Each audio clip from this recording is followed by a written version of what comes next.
Hayyee akkam jirtu hordoftoonni viidiyoo tanaa qaalii kabajamoof jaalatamu argamni keenyarraa sagalee bishaanii sirriitti dhageeffata magaalaa Asaasaa godina Arsii Lixaa keessatti argamna jechuudha.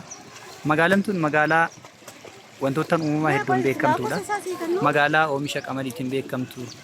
Qamadiin akkuma biyyattiittis ta'ee hanga sadarkaa doolaara argamsiisutti geettu qamadii Asaasaati jechuudha. Haa ta'u garuu magaalaa tana namni ka beekun yookiin immoo godina kana keessatti godina Arsii Lixaa keessatti Asaasaa namni ka beekun qamadii qofa.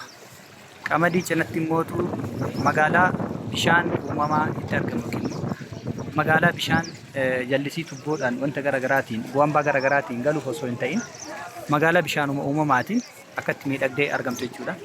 Har'aan illee kan argitan bishaan kana bira taa'ee jechuudha. Bishaan akkatti yaa'a. Bishaanichi kun immoo maqaa isaa beekuu baadhullee viidiyoo itti aanu irratti maqaa isaa qabadhe kan isin dhiyaatu ta'a. Hawwata turizimiitiif iddoo baay'ee miidhagaa fi baay'ee namatti toludha.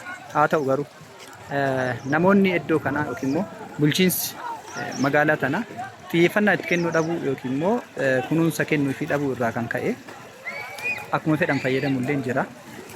Osoo mootu xiyyeeffannaan kennamee fi irra caalaa bareedee miidhagee irra caalaa hawwata turizimiitiif iddoo taatu jechuudha. Namtolcheedhaan kan dalagan yookiin immoo namtolcheedhaan iddoo garaagaraatti kan hojjetan hedduutu jira. Haa ta'u bishaan kun kan maddullee dallaa kana gara oliititti jechuudha.